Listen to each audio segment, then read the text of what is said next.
بسم الله الرحمن الرحيم. طاعة وقول معروف. فإذا عزم الأمر فلو صدقوا الله لكان خيرا لهم.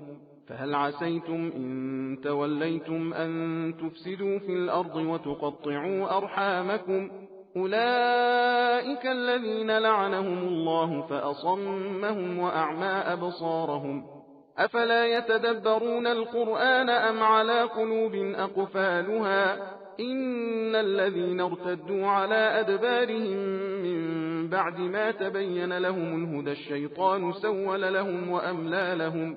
ذلك بأنهم قالوا للذين كرهوا ما نزل الله سنطيعكم في بعض الأمر والله يعلم إسرارهم.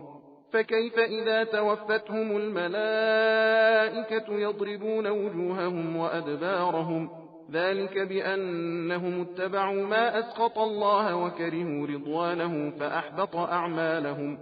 أم حسب الذين في قلوبهم مرض أن لن يخرج الله أضغانهم؟ ولو نشاء لأريناكهم فلعرفتهم بسيماهم ولتعرفنهم في لحن القول والله يعلم أعمالكم.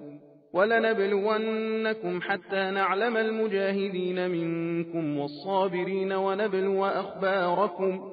إن الذين كفروا وصدوا عن سبيل الله وشاقوا الرسول من بعد ما تبين لهم الهدى لن يضروا الله شيئا وسيحبط أعمالهم.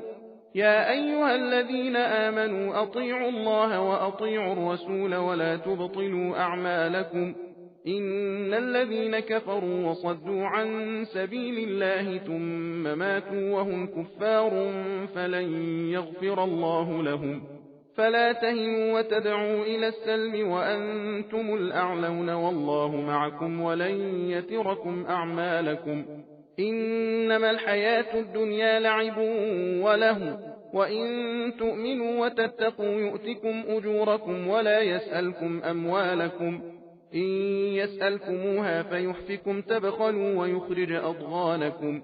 ها أنتم هؤلاء تدعون لتنفقوا في سبيل الله فمنكم من يبخل ومن يبخل فإنما يبخل عن نفسه والله الغني وأنتم الفقراء.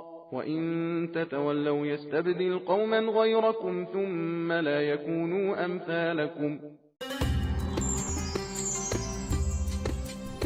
सबील कुरान हिदायत का रास्ता।